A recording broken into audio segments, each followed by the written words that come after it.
Thank you so much for tuning in today to Look Before You Speak. This program invites people on who are articulate about art, who enjoy speaking about art, and just raises the dialogue about just looking at art and being inspired to talk about art. I'm thrilled today to have Dustin Hoon, who's a gifted art educator here in Missoula at Big Sky High School. And I've witnessed Dustin teach over the years, and it's just wonderful to see his techniques and encouraging people to learn those skills that we're trying to learn here, be the skills of looking at things and being patient with that looking. And Dustin, you brought in some different images today. You know, I did. I think it's important to ask questions like, why do we see things? How do we see things? And I wanted to give a little variety behind, my choices. Well, so, excellent, yeah. Excellent. Thank you for doing that. Well, thank you for having me. Should we flash them up here and start to take a look at them? Great. You can identify which of these. Well, this particular piece is by the artist Robert Morris, and Robert Morris was born in, I believe, 1931. He's still operated today. And he was a part of a movement in Western art, American art, called minimalism.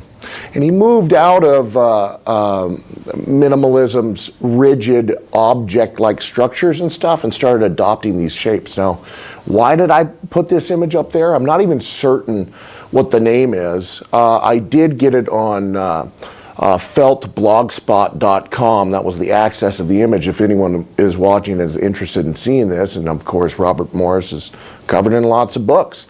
But why did I put this up here? Well, Robert Morris is probably one of the more famous minimalist artists, along with Don Judd, and you can think of many others. But he started moving into felt and what he would call ephemeral materials. Materials that would change with every installation. Being a curator yourself, I think you can speak to that too, like how materials change, with the installation process, and how you take something as he would call it, ephemeral as this, and put it up, and is it supposed to be the same? Will it drape the same? Will it be the same from gallery space, wall space, to gallery space? What do you think about that? Well, when I look at this, there's a couple things that I like to think about with him, and even though you're talking about the materials being ephemeral, I think he's very much a colorist, and the choice of the color of the material is really, really important. And the simplicity, I mean, the form itself has a simplicity about it. And there's a messaging in this kind of form, and the message has to relates to the form that is very, as you refer to him as a minimalist, it is very, very minimal. And I think in some ways people may come in and say, "Oh, what is this? It's so simple. I don't get it." Yeah. But I think artists like him are telling us that there is significance in just the simplicity of a form and seeking what is at the core of it.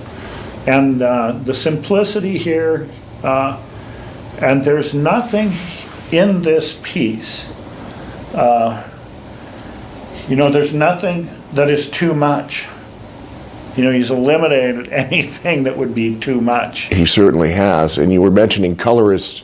His colorist propensity. The reason I open with this image and we're discussing it is because, again, I want to get back to this idea of looking at art and what we bring to the table.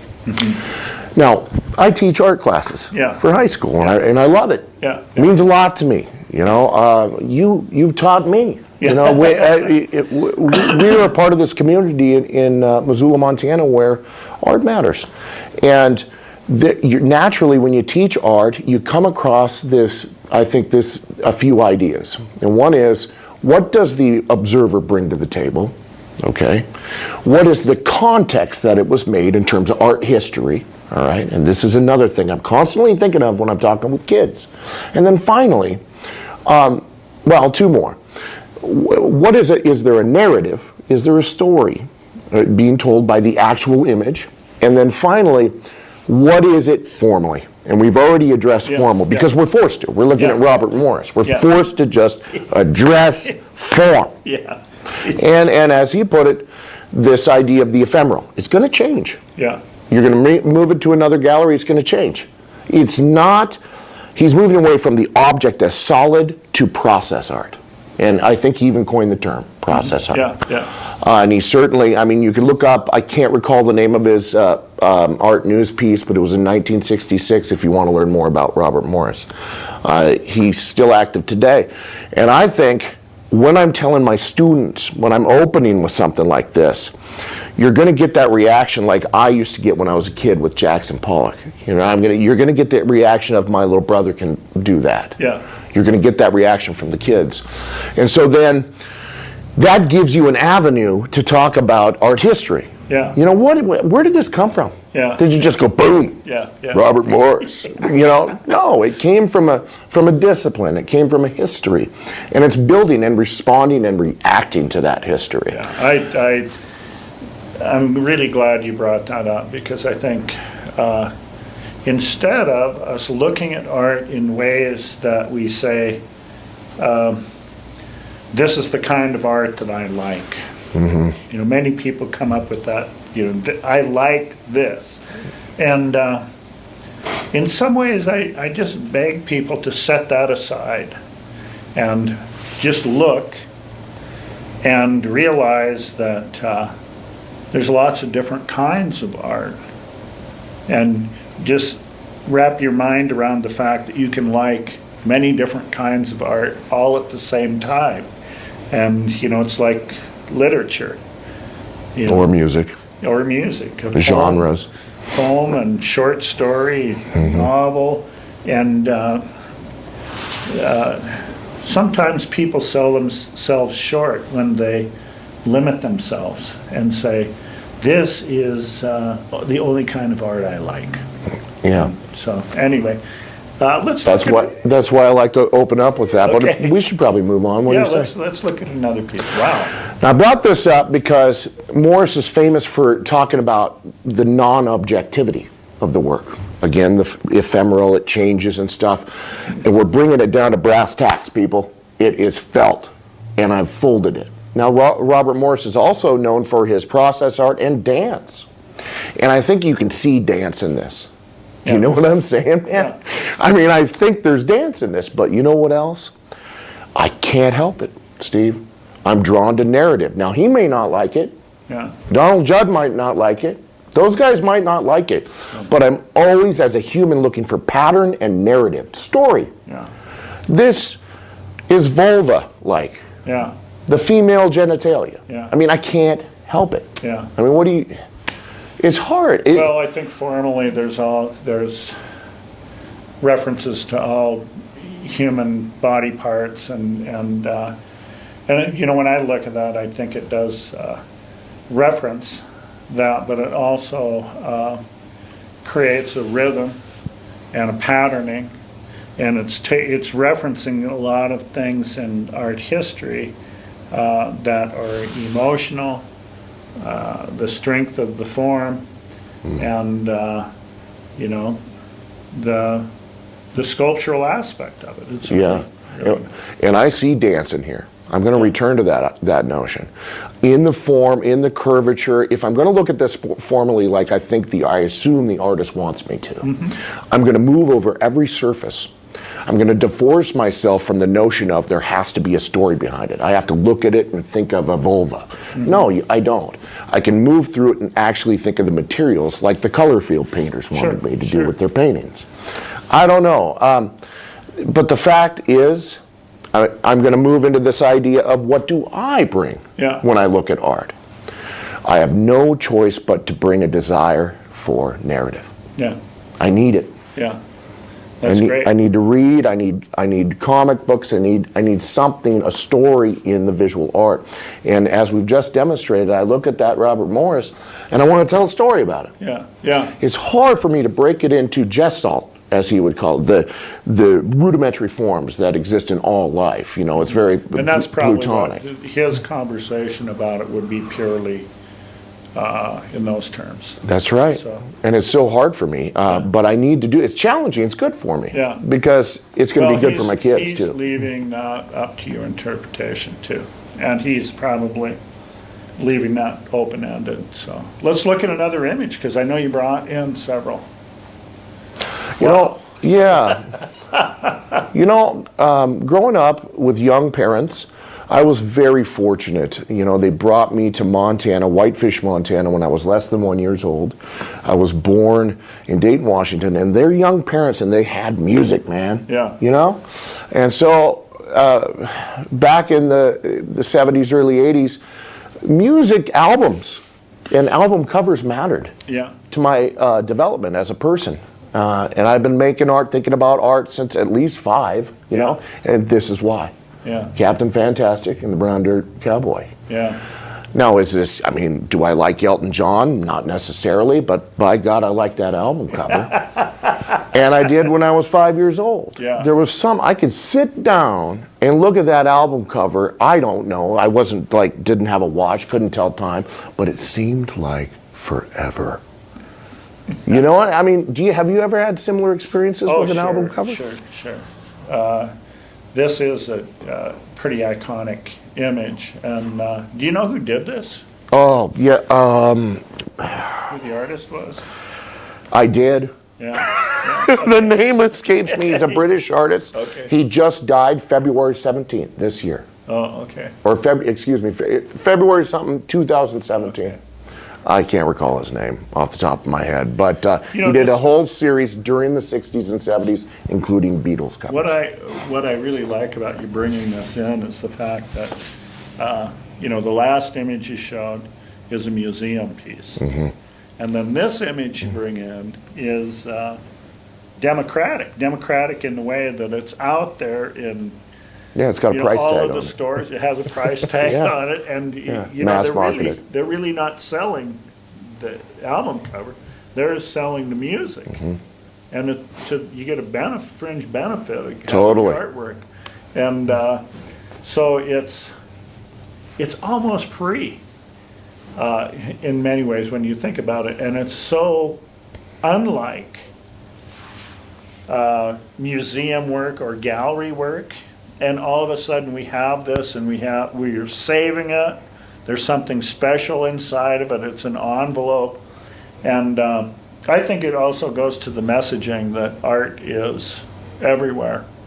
It's not Yes. something that's so far away. I would agree with that. Have you noticed that in thinking about art history, that over time, Steve, that there's this propensity, this drive for art critics and art historians to want to think about art in linear terms, and also in terms of movements. Yeah. And we're in such a confusing time with visual art today, where something like that, you know, Brown Dirt Cowboy album cover, it means more than than what it meant in 1975 when it was cut, when the album was cut. And here's what it means to me. First of all, it brings me back to that. It's a time machine.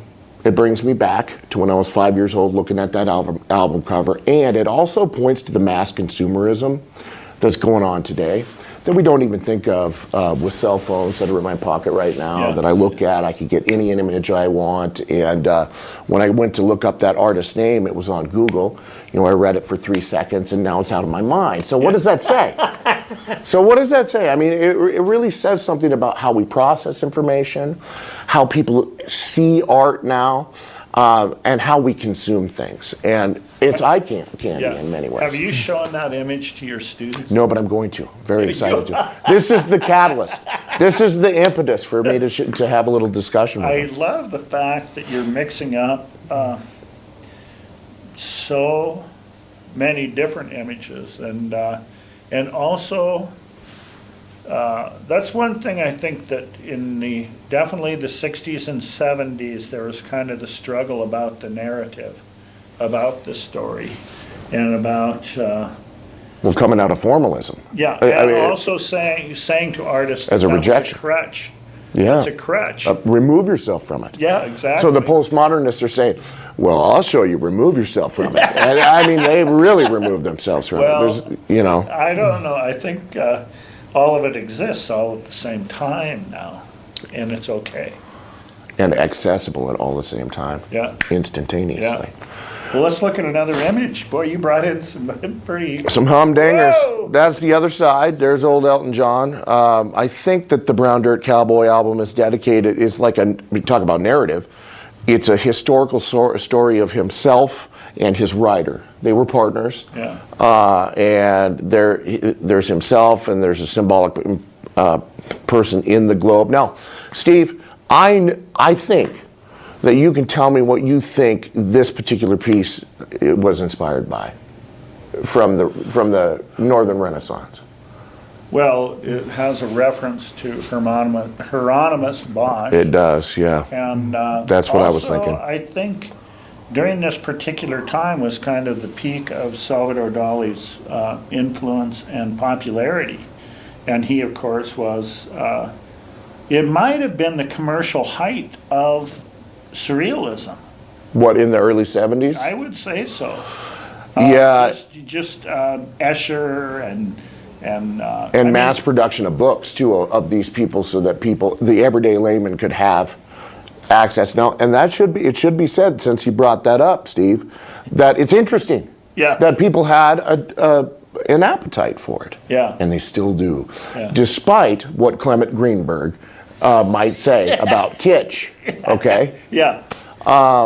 There's an appetite for this. Yeah, and there was no fear of it being tasteless, which is what Clement Greenberg. All right, yeah. There was no fear of it.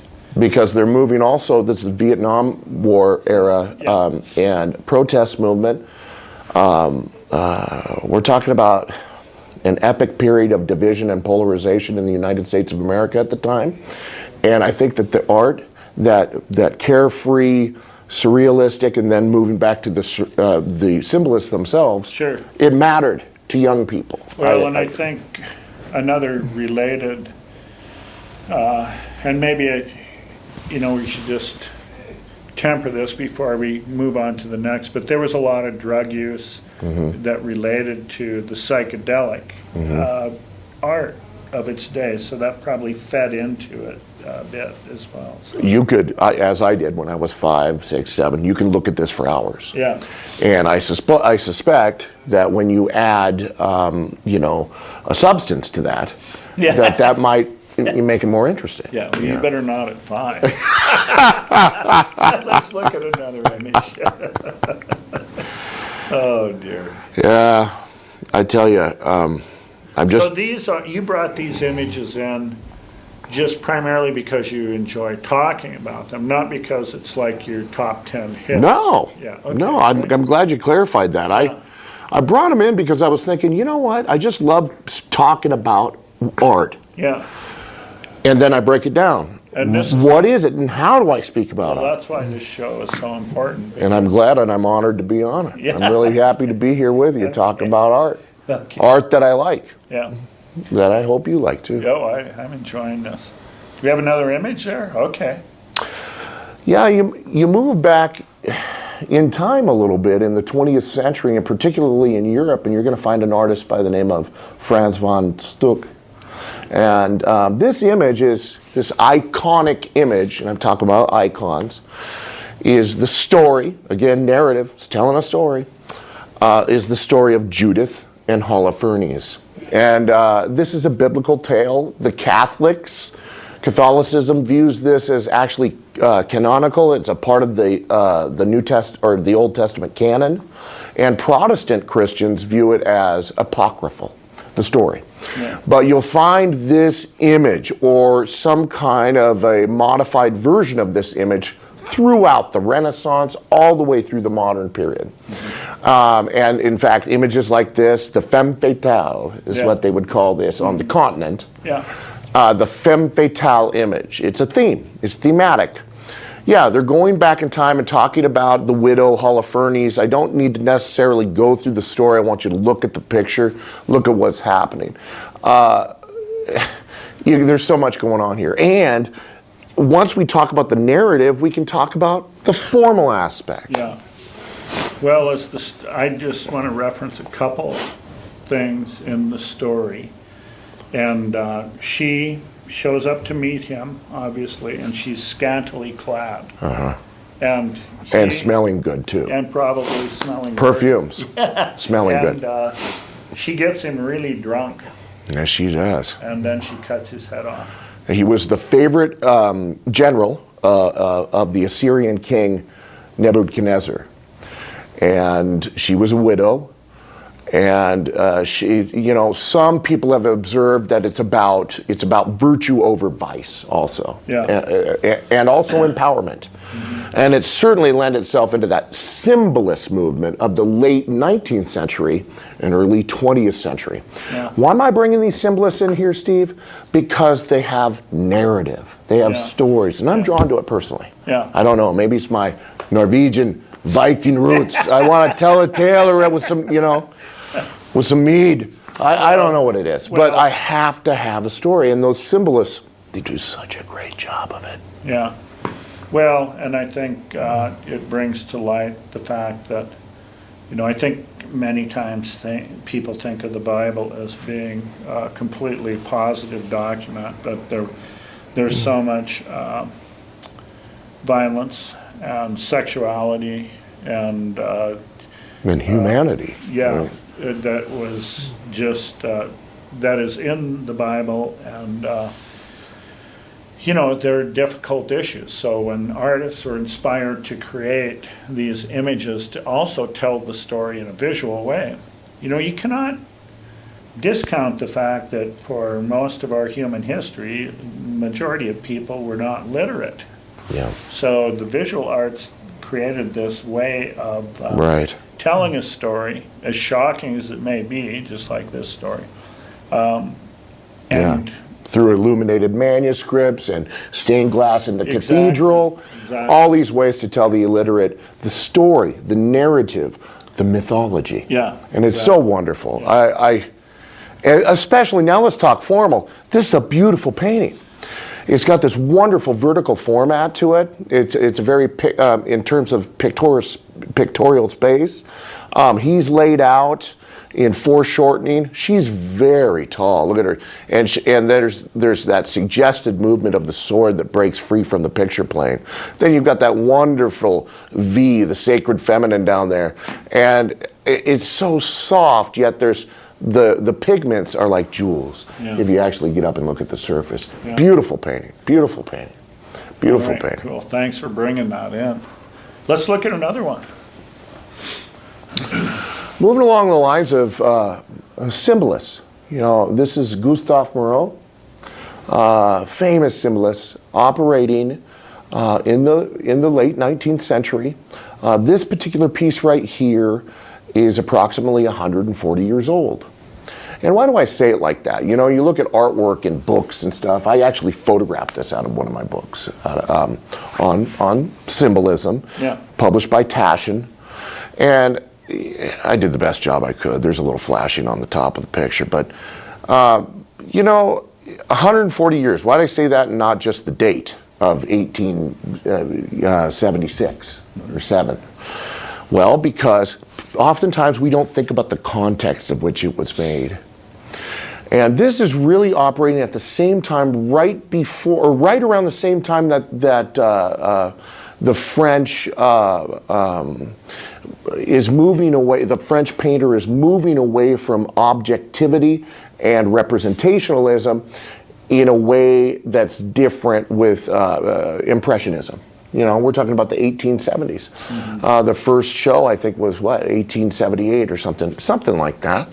And when you compare it with this is still stuck not in the Academy tradition, very different in the way that it's painted. It's shallow. There's actually sgraffito. If you look on the back of the actual temple walls, there's sgraffito. 140 years. The time it was made mattered.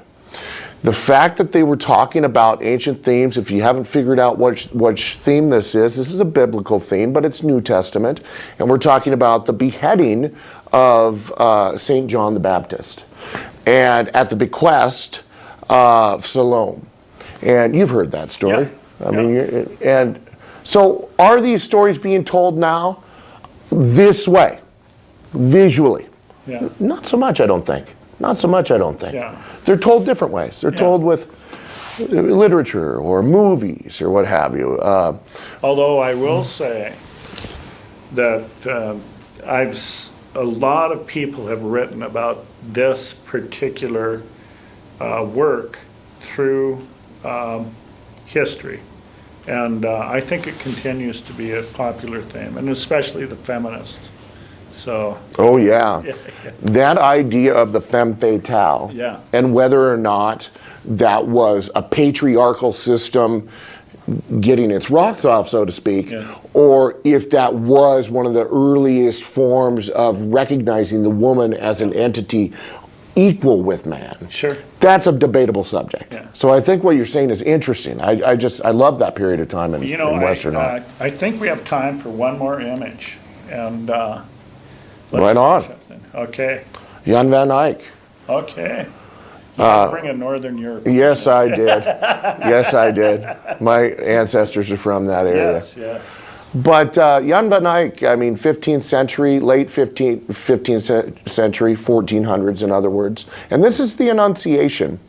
Many people are still familiar with the Annunciation who are not religious people, but they do know the theme of the angel Gabriel telling the Virgin Mary that she would indeed bore a child, and of course of the significance of that child. Sure. And then you look up in the image, and it's again another vertical format. Why? It was a part of an altarpiece. It would have been part of most likely a triptych or something like that. I can't recall. I don't remember. I saw this at the Chicago Art Institute.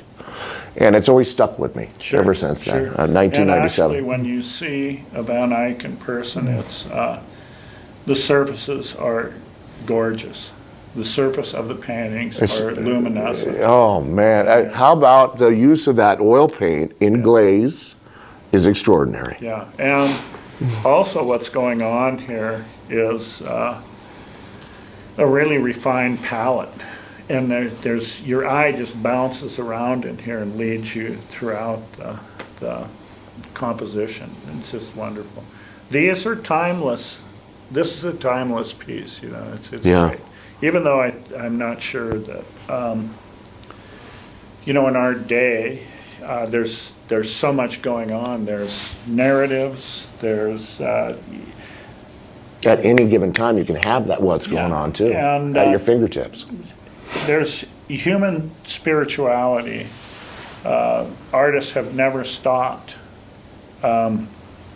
dealing with human spirituality. It's just in our time it means so many different things than it did in the 1700s. Yeah. So anyway, I want to thank you so much for coming in today. I want to thank you. Have you come in again? I hope so. Yeah. I love talking about art. Yeah, well, I love good. talking about it with you. And too. that's what the program is about. So, and thank you so much. I just hope people will tune in next time for Look Before You Speak, and we have a whole slew of exciting guests coming up, and hope you tune in again.